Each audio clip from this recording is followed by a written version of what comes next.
Welcome to the Upland Nation podcast. I'm Scott Linden, your host. Glad you could join me. We've got a fascinating discussion coming up from the floor of Pheasant Fest in Sioux Falls. Got to talk to a lot of good friends and some real experts in their field, and I think you'll enjoy this one, especially if you're a subscriber to Gundog Magazine. Callie Parmley, the editor-in-chief of Gundog Magazine, joins me from Pheasant Fest. We will talk about a lot of topics, from making a TV show, something we both have in common, to hunting strategies and even a little bit of dog care and training advice. It's all coming up right here on the Upland Nation podcast. And for those of you looking towards next season already, if you're looking for a walk-in hunting location, a destination, if you will, I've got a suggestion in western Kansas where I've had a heck of a good time. And then you will share your thoughts on your most exotic hunting spots. I think you'll be surprised and amused at some of the stories we get out of that one. So stick around. It's all made possible by HiViz Shooting Systems, landtrust.com, ESPAmerica.com, ProPlansport.com, MidwayUSA.com, TrulockChokes.com, MidValleyClays.com, PointerShotguns.com, and SageAndBreaker.com.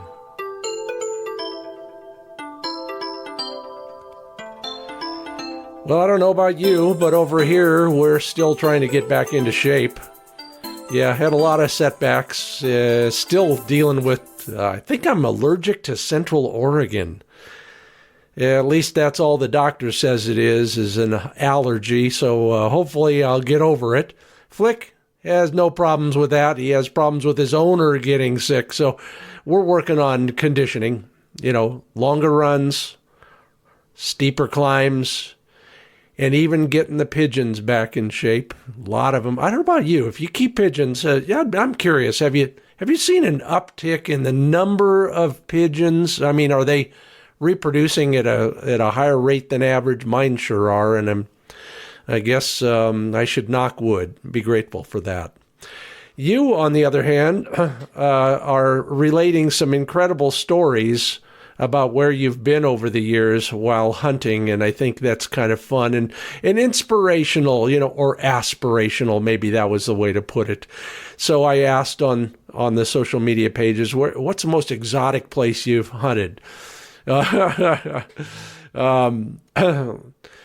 Sea ducks and brant on the New England coast for Steve Selvig. Yeah, well, not perfect Upland Nation topics, but still kind of cool, I'm sure, and probably cold, not cool. Sunrise at a favorite slough-filled beaver pond. Troy Hurdy won't show us the spot on the map, but he says it's along the South Platte. Beautiful. Pheasants and quail for decades out that area. David Koritsky, I think I know that spot. Thank you very much. It looks like chukar territory. It could be just about anywhere, but based on the rock formations, it might be a place I've been a few times. So thanks for sharing that. Hugh Snyder says he got permission to hunt several old homesteads in North Dakota, full of birds that cooperated, and he tried to imagine the families that grew up there before the pheasants made it their home. Yeah, there's a lot of history out there, and I sure love that kind of stuff as well. Jim Yearns has been to Cordoba, Argentina for doves. David DeSmither, ptarmigan, above the Arctic Circle in Alaska. Yow! Let's see. Idaho mountains with my pups. That's Travis Power's most exotic location, and yes, there is a lot to be said for it. Izmir, Turkey, Vic Sands. I wonder what you were hunting out there. I know some of our birds actually come from there, so I wouldn't be surprised, but I bet there's some really interesting ones as well.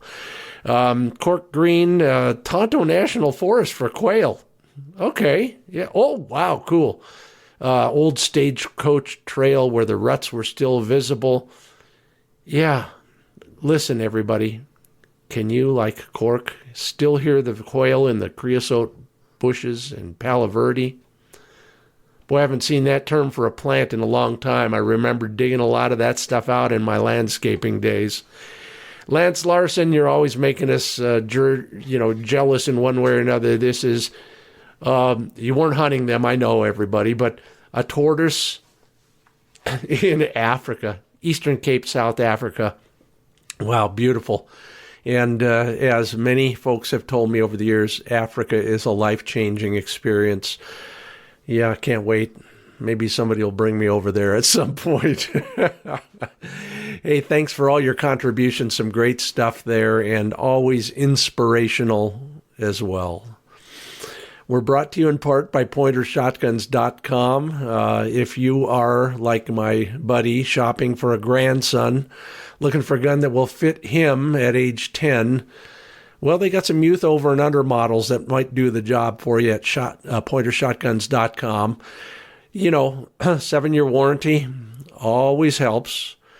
A little bit of everything in the way of choices, from configurations, side-by-side, over and under, semi-automatic, and colors. If you are like me, attracted to bright, shiny objects with a little color to them, they've got it. Cerakote colorings of various sorts, nickel, of course, bluing, traditional, little bit of everything, including case-hardened, case-colored. It's all available at PointerShotguns.com. And a lot of the initial information that ProPlanSport.com, the Pro Plan dog food guys, they get most of their good information at one point or another from the pros in the field that work with them on a regular basis. I get to talk with them periodically, and just had a great conversation with one at breakfast a couple weeks ago. This stuff is the real deal. There's a lot to be said for all the science and all the research that's done. And of course, Purina does that more than anybody else. But ultimately, it's all got to work in the field. And that's why when you go to an event and there's a Purina Pro Plan booth, it's full of people on the other side of the counter. These are the folks who are testing products, developing new products, seeing how they work, and interpreting all of that stuff for us. So learn more at ProPlanSport.com. Find a formulation that works for you. And tell them I sent you. ProPlanSport.com.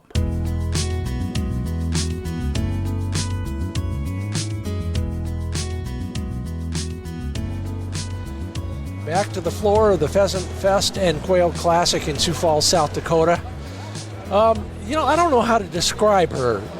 She's my boss sometimes. She's my friend, and someday she'll be my hunting partner. Callie Parmley is the editor-in-chief at Gundog Magazine, among other things. Callie, welcome to the Upland Nation podcast. Thank you for having me. I appreciate it. Am I doing okay? You're doing all right. Okay, You're all a good right, guy. all right, good. I love writing for you. I love you writing for me. Thank you.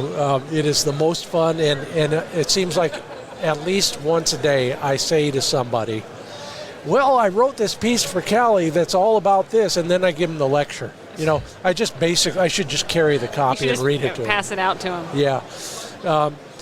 How's the show going for you so far? This has been a fantastic show. This is one of my favorite shows. I mean, I always tell people this is our people, right? This is our passions, and everyone here loves the same thing, bird dogs, upland bird hunting. So we love being here, and I love coming. Why does a magazine like Gundog come to Pheasant Fest? Do you have an objective? Well, the objective is to market ourselves, right? To tell people about Gundog Magazine and to tell people that we are the authority when it comes to dog training, and we're here to spread the word and share some of the best dog trainers in the world with you, along with people like Scott Linden, who shares some of the best hunting advice in the world with you. And so we're here just to tell people, and it may not necessarily be about selling subscriptions. It's just we're handing out free magazines right now. Perfect. And by the way, the check's in the mail. Oh, yeah. Thanks. You're welcome. Your check's in the mail, too. Don't worry. Tell me, what do people ask you when you're in the booth and they know who you are and they see the magazine and they put two and two together? What are they asking you about? They ask me about Jones, how Jones is doing. And I think that is so cool that people know my dog's name, right? Yes. And they tell me, I really enjoy reading your editor's letter. And it's funny because that is the last thing that I write, and I wait till the last minute, and I'm like, well, I'm glad somebody reads it, and I think it's cool that they follow the journey of my dogs. I think that's awesome. Yeah, it's absolutely true. They care more about your dog than well, at least in my case, than they care about me. and I'm okay with that. I love that. It's funny because I wrote a book and they said 55,000 words. And I wrote 55,000 words and they sent the copy in and they said, well, you didn't write a foreword. And I thought, oh, damn, you slap your forehead and then you think, it's better to wait until you're done to write that page. I honestly wait till the last minute and get some inspiration and think about what people want to hear about or what's, I'll be having random conversations with people and I'm like, I'm going to write about that in my editor's letter. And I think that's cool. It's a little bit of a touch from me in the magazine and, I appreciate that someone's reading it. So. Yeah, isn't that the truth? Yes. Well, putting a magazine like that together is daunting. I've been a publisher. Mm-hmm. I've been an editor, and I'm glad not to be either one anymore. But what are the bigger challenges you face when you're working towards a deadline? We're always on a deadline. There's always something that needs to be done tomorrow. Yep. What are the milestones you've got in serving us? What do you need to accomplish? I want to make sure that we are serving our readers with what they want, the content that I feel that they are wanting. Sure, we all have our personal preferences, but I want to make sure that readers are gathering information from that magazine that they can go out and pass on during training to their dog, or hey, I read this in Gun Dog Magazine. We focus heavily on the DIY dog trainer. Yeah. We have some of the best dog trainers in the world writing for us and sharing their intimate knowledge with our readers. In addition, we have the best hunters in the world who are willing to share their how-to, where-to. This is where you need to go this year. This is how you need to go to be safe. Like, I know I'm speaking with you, but you're very good about sharing with our readers of, here's this location, here's how to hunt them, and here's the spot to go have a beer afterwards, right? And that's what we want. This is a very, a communal sport, I would like to say, and it's all about our dogs, and it's all about the camaraderie. It is, and I'm in awe of that for a lot of reasons. I talk to a lot of people out here, for example, on the show floor, and they're always willing to pitch in. Mm-hmm. Oh, yes. Always willing. I've found that this community is very open and welcoming. Yeah. And it's very, hey, you want to go hunt? And you start talking about your dogs, and you start talking upland hunting and bird dog training, and you're like, well, let's meet up. Let's go here. And you just make instant friends. And I think that's awesome. Yeah. So how was your season? I had a very long, but I had a very great season. I hunted many states and many species, and I can't complain. What was the highlight? Can you boil it down to 12 or 15? 12 or 15, yes, I know. One highlight was I hunted, I've hunted sage grouse before, but I've never shot one. And this time I hunted with Jones, and we were in Wyoming, and he pointed his first, we had put many miles in the boots, hadn't found any, and we finally found him. And he points, he's on point, and I'm like, we've been hunting for hours, right? And I'm like, that's the real point. Like, get up there. He's on point right now. So I start sprinting, right? And I get all the way up there, and you know when your dog's locked in a covey of sage. That was his first sage grouse point covey. They burst from the brush, and I was able to bring one down, and it was my first sage grouse. So my first sage grouse over my dog's first sage grouse point, man. You should have been in the field because I went crazy. I bet. The hair standing up on the back of my neck just hearing that I'm going, story. Jones! I'm like, yes! And I'm just yelling. Man, it was awesome. I'll never forget that moment. And it was funny because I shot one, and I you know how the covey bust and you focus on one bird, and I must have blacked out because I only saw the one bird, and I realized later like 20 birds had busted, but I was like, really? Oh, I only saw one. Well, my shooting instructor would have said, good. Yes. So, but you get in that moment, right? And it was so cool. It was awesome. I bet. I ask questions like this on social media, and I've written about related topics for you, but so at the end of that day, how did you celebrate with your dog? That's funny that you say that. We were camping. We were camped out, so there's nothing like coming home. We actually fried up the Sharpies on the tailgate, sat around a fire, and of course I shared the Sharp tail with Jones and my other dog Lincoln, and we sat there, and I was with a buddy and a good buddy, and we're laughing around the fire, and we're telling the story of the day, right? Reiterating what had happened and how much work we had put in, and then talking about Jones going up there and going on point. And man, that's the best part of the day. It is. And, I found it, someday I'll write this story for you. I found that the fire is a crucial element. Yes. It is primeval. It's all about caveman days. Yes. But you put a fire somewhere and magic happens. Yep. You get people come around. It literally. And you feel it calm, and you feel a sense of just a calm sweep go over you. And it was so fun just to sit around the fire, and we talked about the whole day and the dog work, and it was phenomenal. So. Well, good on you, and I'm jealous. I haven't shot a sage grouse in 4 or 5 years, I bet. And I may not be able to shoot anymore. Wyoming's one of the few places where you can still pull it off. It was very cool hunting. It was, you see a sage, and of course you look for water, and then you just start hiking. Yeah. And they had good numbers, I will say that, but we had to put on the miles before we finally found them. Yeah. So. Was there anything special about the habitat where you actually found those birds? For example, a lot of people say, "Oh, I look for alfalfa."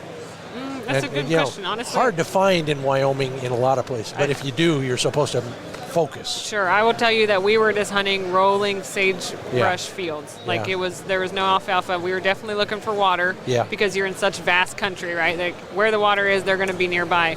And we did, and we ended up not finding them in the morning. We had to, we just hiked all morning, and it was funny because we thought we'd been hiking all morning, and we're kind of, you get to the point where you're a little downtrodden.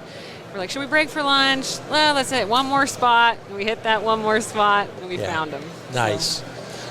So. Did you have any challenges to shooting a bird that size that appears to be moving slower but is really not? Oh, I whiffed on the first shot. Okay. I did. I whiffed on the first shot. I got him on the second. So calm down. That had that split second to calm down and take a good shot on the second. So you felt a little bit of pressure to bring a bird down for my bird dog's first sage grouse point, right? Yeah. So, but luckily we made it happen. We have a lot more in common than everybody might think because you host a TV show and I host a TV show. What's the most interesting part of that for you? I enjoy it.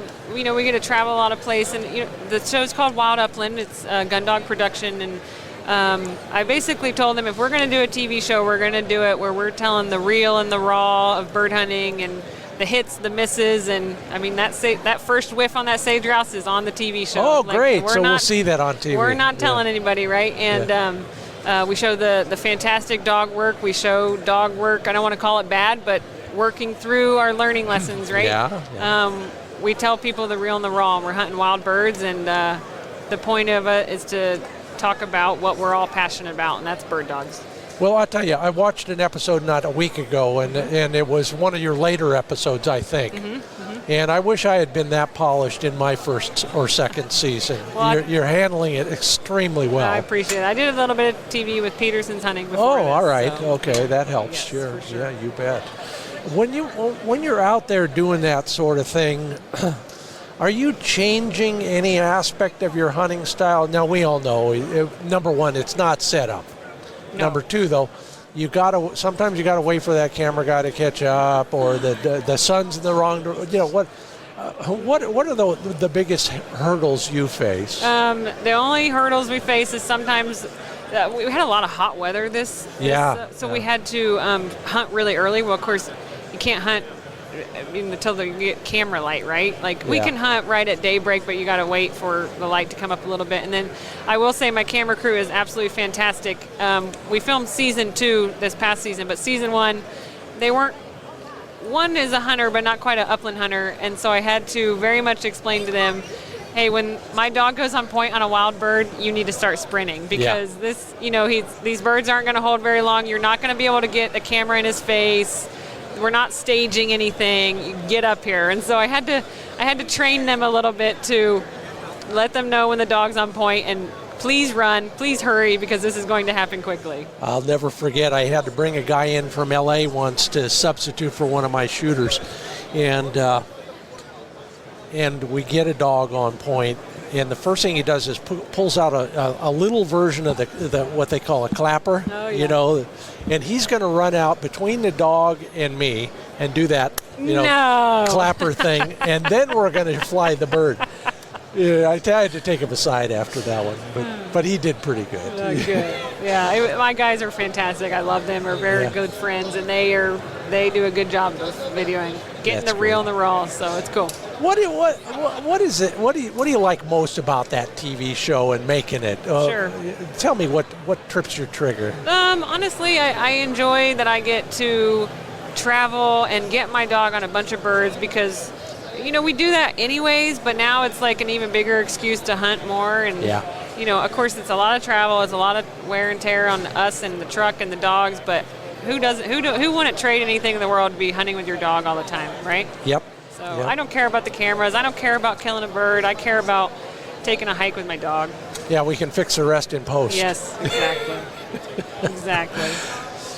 You are luckier than virtually everybody else. Even when you're not hunting, you're talking about hunting or thinking about hunting or writing about hunting or reading us writing about hunting. What is it? Drill down just a little to what really gets you, what makes the juices flow about bird hunting for you? It's the dogs. It's the connection that we have with them, and I love reading everyone's stories about. We each have a unique connection with our dog, and everyone's dog is the best dog in the world, right? And that is what I want to share with our readers, and I think everyone wants to read a good dog story. Who doesn't want to read about dogs, right? And so I love that. I love that we tell the story of training, because that really molds the connection between you and your dog. And then when you go from a pup to out in the field with your bird dog, there's nothing like that story, right? Yeah. It's pretty cool. It is, and I was just talking a moment ago about another aspect of that I've hit on that someday I'll pitch to you, and that is we, especially in the West, but everywhere. Think about the grouse woods and the stone walls and things. We are walking around in places that are full of history. Oh, so cool. Whether it's petroglyphs, old sodbuster dugout homes, or like I said, an apple orchard in the New England area. Those are bits of history that most people might read about, but never experience. No, I know. Sometimes I think about it when I'm out hunting. Like, I do a lot of big game hunting as well, and I'm looking out in these vast landscapes, and I'm like, there may have never been another human to touch where we are right now. Yeah. Like, honestly, seriously, or a lot of times we come across a lot of Indian ruins, or even out in the prairies of Montana, the old desolate, homesteads that are out there, and think of the stories that were there. Exactly. We'll never know, and I think that's awesome. And the places that we get to see are so unique, and that's the part of it all. Yeah, no doubt about it. I remember I was in the Sandhills in Nebraska trying to find a sharptail, and I realized that in 3 days of hunting, once I stepped off the road, there was no sign of humanity. Isn't that crazy? None. On the third day, I found an old bed spring.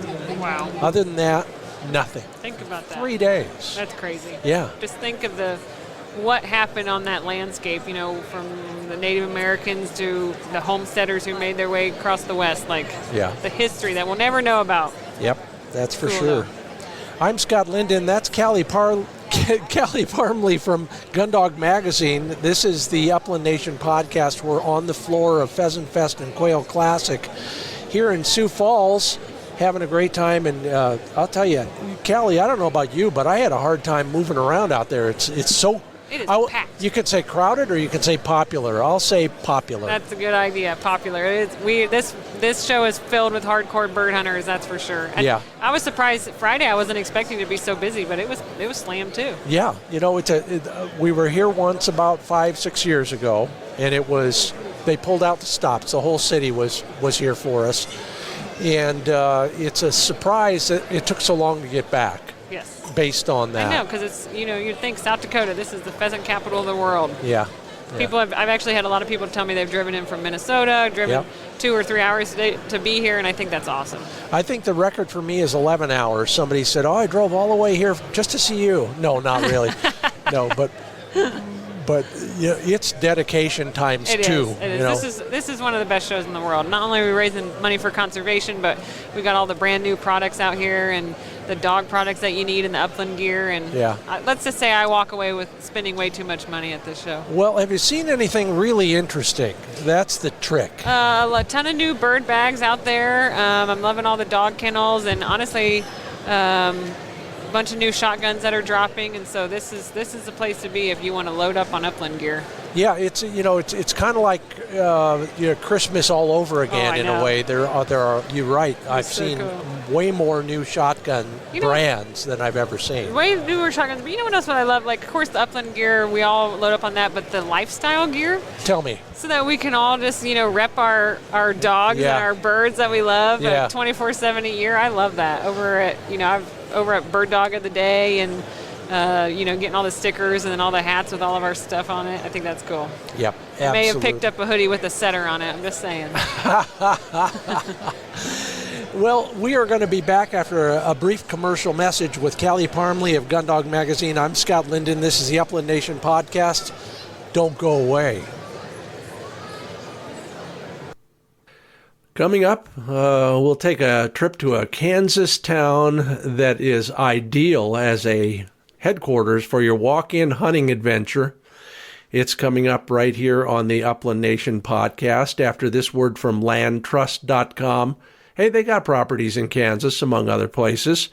It's kind of like, you don't have to knock on the door, and it's quite affordable, and on a day-to-day basis, you can obtain access to private, well-managed land for wild birds. So if you're making a long trip and you want to make sure you have somewhere to go that's kind of vetted and scouted for you, go to landtrust.com. Shop around over there, open a free account, and see what they have to offer you and your dog. That's why we go.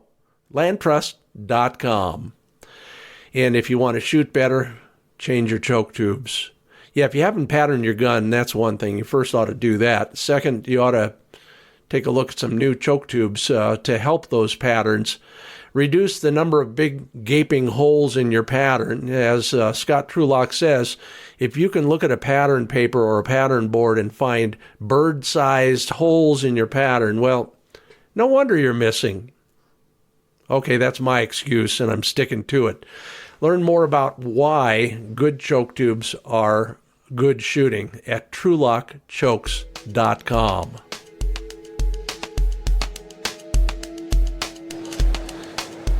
A rare break in the crowd here at Upland Nation Podcast on the floor of the Pheasant Fest and Quail Classic. There was actually a space of about 10 feet with nobody in it in front of us, which is remarkable. Callie Parmley joins me from Gundog Magazine. Callie, let's talk a little bit about our seasons. Sure. Mine was abbreviated. I won't bore you with the details, but yours was full of excitement and new stuff. It was. Other states you hadn't been to yet? Not necessarily hadn't been to, but some repeats and some new species and some new states and some favorites as well. Tell me about the new species, besides your sage grouse. I shouldn't say new species. I should say, like, I went to Oregon and hunted roosters in Oregon. Like, yeah, and I'm jealous, by the way. Yes, I've never hunted roosters. That close and you didn't call me. I know, I'm sorry. But I was probably in Nevada anyway. Yeah, I know. Nevada is on my next bucket list state, and I live in Utah, and I don't know why I haven't been there yet. So. Yeah. Do you, I cannot believe how hardcore Utah's chukar hunters are. It is. They're just at a rung above the rest of us. We're a little crazy, but that's all right. Yeah. Is there some reason? Is it because there's so few of you have to, make up for all the others who aren't there? I guess so. I always say we're out for revenge on chukar. Oh, yeah. Yep. No, I can't tell this story on a family show, or I'll tell it to you later, but do you get to do much at home? I'll be honest with you, and I know this sounds bad, but I only got to hunt Utah about 3 times this year. So I just do a lot of traveling with the TV show and the magazine, and I love when I am home because I can hunt right out my back door and I can sleep in my own bed at night, right? Yeah. And there's something to say for finding birds, right close to home. Absolutely, there is that. Other new species you saw this year you were able to hunt?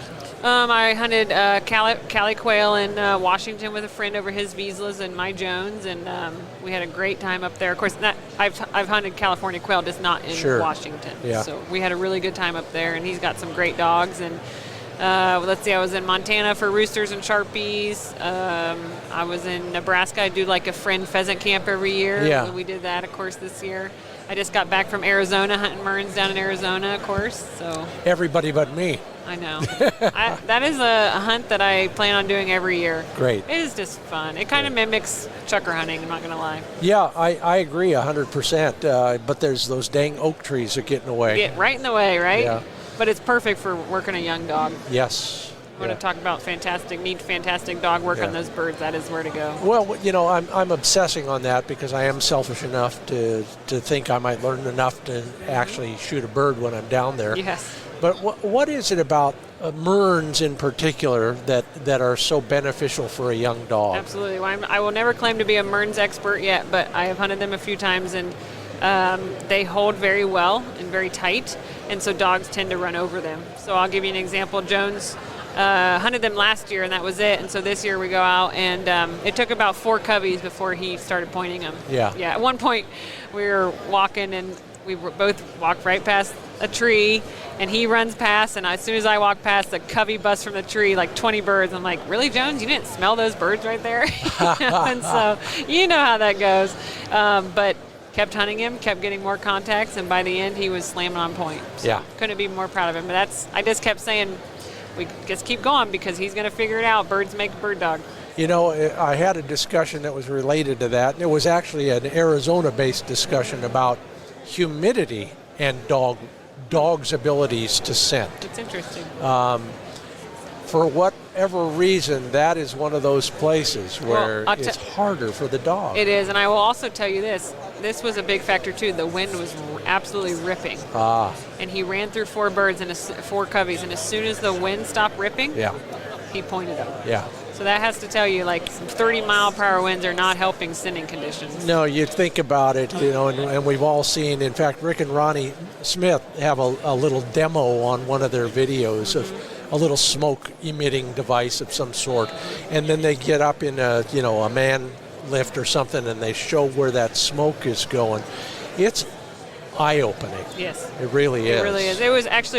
It was kind of cool to see that, because it was absolutely ripping, and as soon as it went down to a light breeze, he started pointing birds. Yeah. So it just tells you how the weather can really affect scenting conditions. They're pretty cooperative. If you do get a point, though, they'll hold for you to walk in and kick them up. It is so funny. They hold very well, but they fly very strange. Huh. So we probably found 8 coveys, but probably only got a shoot at 2 of them because it's very strange how they fly. They don't just fly straight out. They kind of popcorn and they dive and they dip. I literally had one bird out of the covey. Instead of flying out, it came at my face. Oh my God.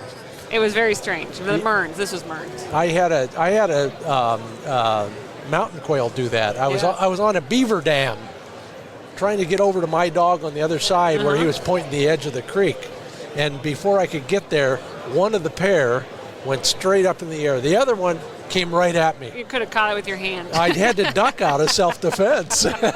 Mountain quail's the last species of quail I need, so. Well, you come our way. Yes. I got the place for you. Okay. I got 2 places for you. Yeah, it was cool. And they're not the traditional places. That's the other thing. I got a beautiful bird. I've never even seen one on the wing, so I would love to come hunt them. Yeah, it's a funny bird because where I hunt them, they run with the valley quail. Really? Yes. Interesting. Yeah.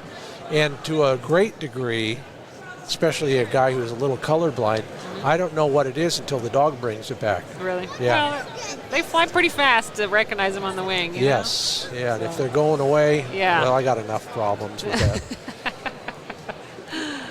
So, in all of this, and you get to hunt with a lot of people who are much smarter than me and maybe slightly smarter than you. Definitely. What have you learned about hunting, whether it's strategy, tactics, planning, what are the lessons in your notebook that you want to share with us? I love learning. I love hunting with friends who are way more experienced than me and just listening and questioning their every move and what are we doing. And I had the opportunity to hunt with like Susanna and Ronnie Smith in Texas just earlier in February, and they're some of the best dog trainers in the world, and so we're walking the field and I'm picking their brain about dog training and what they're doing and how they're handling their dog, and I'm just trying to take it all in as I can, because you got to learn from the best. I joke about it, but it's true. We need to be better students of our sport. Absolutely. And sometimes I kind of wish I did carry a notebook. Oh, 100%. I would 100% always say, be humble and listen. You can never stop learning. Well, you're one of the lucky ones who got to hunt. I don't know how far south you were. You weren't maybe not on the King Ranch, but you were down. I was not. I was actually in the with Steve Snell and Susanna and Ronnie. We were up near Amarillo. And so tell me about a great Texas quail hunt. Describe it. You get up in the morning, and then what? Well, to be honest with you, this is my first Texas quail hunt. Yeah. So we had to wake up very early because it was very hot. Yeah. Of course, we're in Texas, right? Yeah. Now, luckily, we weren't in so much humidity since we were up in the Panhandle, but we were up early because of how hot it was, and we had to stop hunting by like 11:30 every day. Yeah. The sitting conditions were not good because it was so dry. Yeah. But it was really phenomenal to see their dogs work because they're very much quail dogs, right? Yeah. So they were running pointers, but they were close. The pointers were working close because they recognized that these bobwhite are holding like crazy. Yeah. And we had many times actually where we would be standing there talking to each other. We had a hard time finding birds. The sitting wasn't great. We'd be standing there talking to each other for 5 minutes, and a quail would get up. That's how tight they were holding. And we would look at each other like, we've been standing here for 5 minutes. Yeah, I think if you look in the dictionaries are big piles of paper, by the way, everybody, and inside are definitions of words. If you look into the H section under hunker, there'd be a picture of a quail. Oh, it was crazy. But it tells you also how bad the sitting was because the dogs are near us and they're not smelling them, right? Yeah. I mean, of course, singles are hard to point out, but we still found plenty of birds and we had great opportunities and got to see phenomenal dog work. Yeah, and a close working and pointer, that doesn't belong in the same sentence either. Not normally, but those dogs know what they're hunting. They are experienced quail dogs, and they know the birds are going to be, I'm going to run over them unless I take my time and cover this closely. My first wire hair got me so worried about how he would range that I finally went to the guru of wire hairs at the time, and I said, I'm really freaked out here. Why is he going way out there and way out there? He says, there's no birds in between you and there. Makes sense. These dogs have learned that there are birds. There are birds. And they're right here. Yes, it was really cool to see. And I love that I got to run Jones with him because he could learn from those dogs. Yeah. It was really cool to see. You think he learned something? I hope so. Do you think it was because he was watching out of the corner of his eye as they were going over there? Or how does a dog learn from another dog? Well, he honors very well. Yeah. I'm very fortunate in that. I didn't have to do anything crazy. He honors very well. And so I think when another dog goes on point and find those birds and the other dog that is honoring, he may not be sure what he's honoring for yet, but when those birds bust, he all of a sudden realizes. Yeah. And he gets some scent in his mouth or in his nose and he realizes, oh, that's what that dog found. That's what I'm looking for. 2 + 2. Yes. Yeah, and he did the math. Yes, it was cool.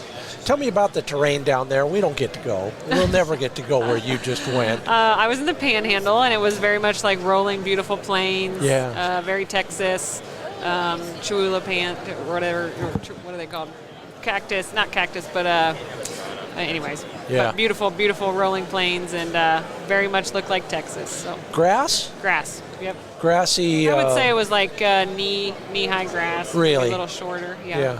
It's actually right where we were hunting, right where the wildfires are right now. Oh, God. I sure hope the ranch is okay. Yeah. And it was wild birds. It was beautiful, and it was we were fortunate enough that Steve and Ronnie and Susanna, they have a lease down there, and they invited us to come down, and which I was happy because I have never got to spend time afield with Ronnie and Susanna yet. They write for me for our readers, and it was fantastic to get a hunt with them. I bet.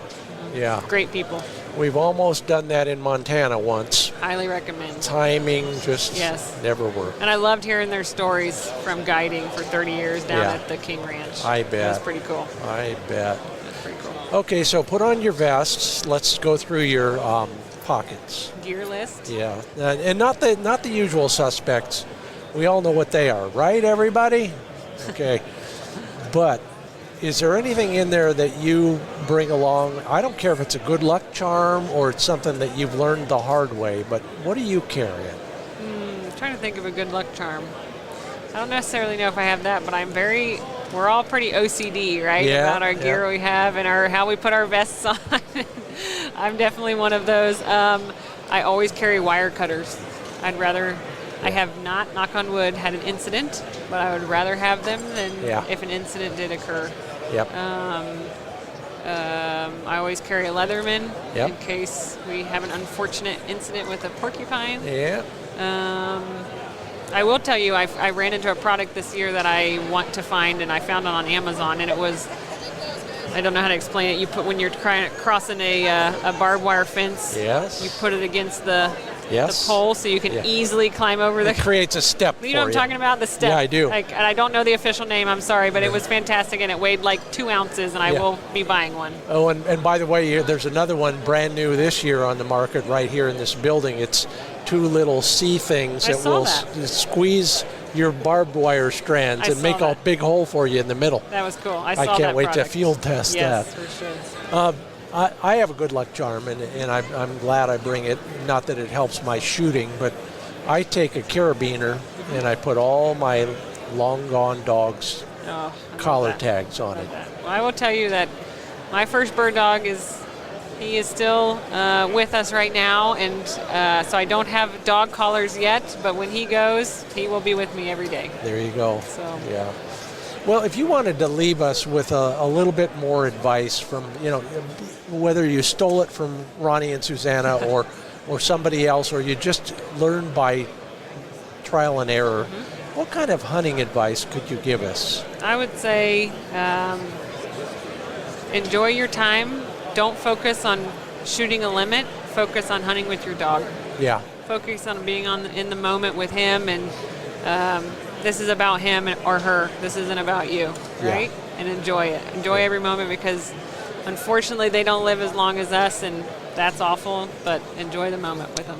That's Callie Parmley from Gundog Magazine. I'm Scott Linden. This is the Upland Nation podcast. I don't think we could top that. I think we're going to end with that advice from you, and hopefully everybody's paid attention to it. What a great show. What a great chance to talk with you. Sure appreciate your help educating all of us a little bit through the magazine and the TV show. Keep up the good work. Thank you, Scott, for having me. You're welcome. Whether we're in Sioux Falls, South Dakota, or right here at the home place, MidwayUSA.com makes it all possible. They carry just about everything for shooting, hunting, and the outdoors. This time of year, if you're looking for camping supplies, maybe some military surplus, and of course all sorts of shooting gear, from ammo to gun care stuff. It's all right there. If you sign up for emails or text notifications from MidwayUSA.com, you'll get 10% off your next order. Start a big pile in your shopping cart, sign up, and then get that 10% discount at MidwayUSA.com. And while you're signing up for emails, go to sageandbreaker.com. That's where you will find out about the very rare sales they have and all the new products before everybody else. Lifetime warranty on everything they sell, and they make it all, and it is heirloom quality. Hey, midnight camo hats are now up on the site if you're looking for a new piece of headgear. It's all at sageandbreaker.com. And so, along the lines of shooting better, think about your relationship with your gun muzzle and the target, and whether a colored light pipe from HiVizSights.com might help. Well, it doesn't matter what style you're shooting.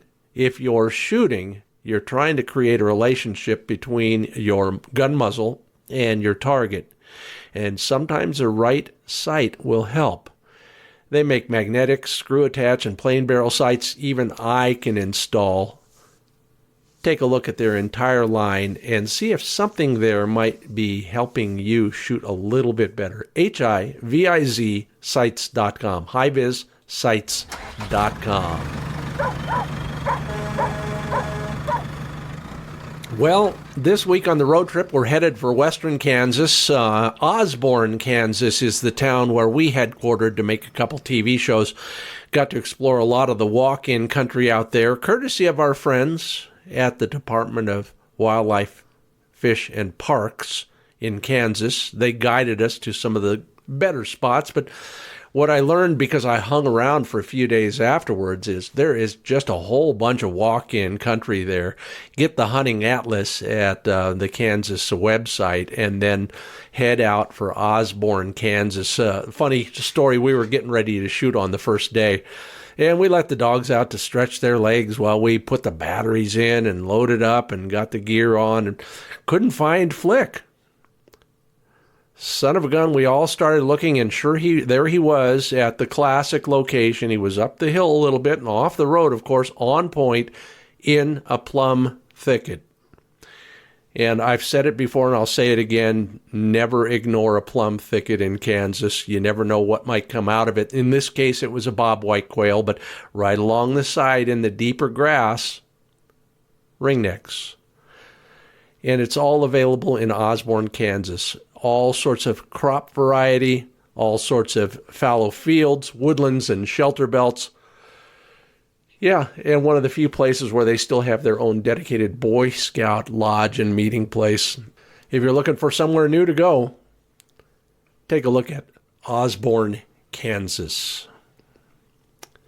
And we're brought to you in part by ESPAmerica.com. Good to see you folks at Pheasant Fest, and congratulations. I believe I hear a little puppy in the background when we talk anymore.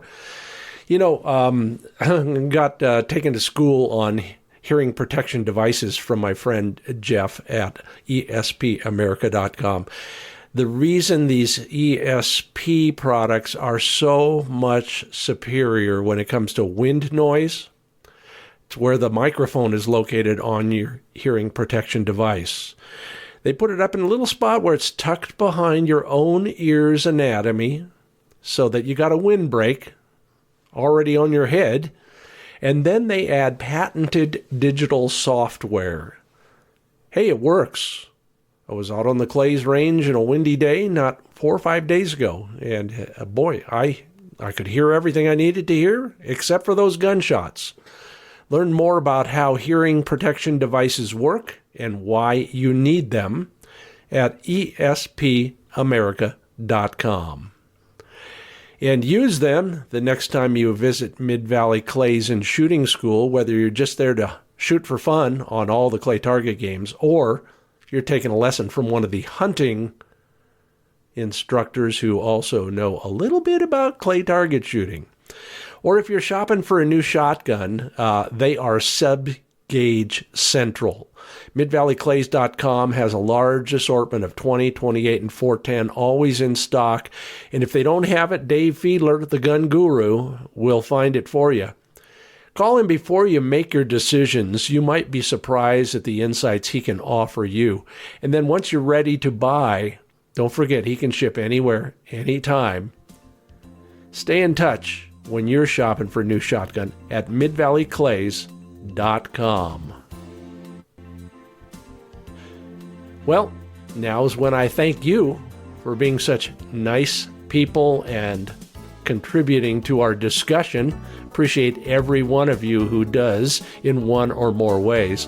Appreciate all of you who rate or review the Upland Nation podcast. And of course, thank you to our sponsors, Sage & Breaker, Pointer Shotguns, Purina Pro Plan Sport, ESPAmerica, Mid-Valley Clays, TrulockChokes, Midway USA, Land Trust, and HiViz Shooting Systems.